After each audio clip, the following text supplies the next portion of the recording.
చెప్పా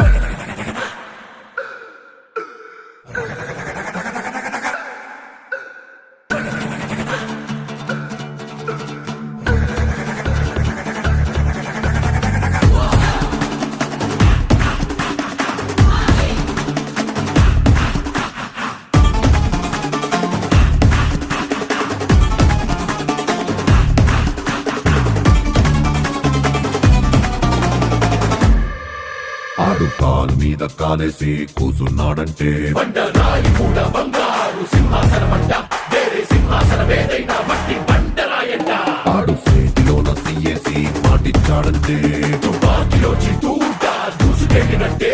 ఆ తూటలాగే మాట కూడా ఎనక్కి రానట్టే వాడు నీకు గొప్పేం కాదు, వీడు నీకు ఎక్కువ కాదు, నీకు నువ్వే బాసులా ఉండు.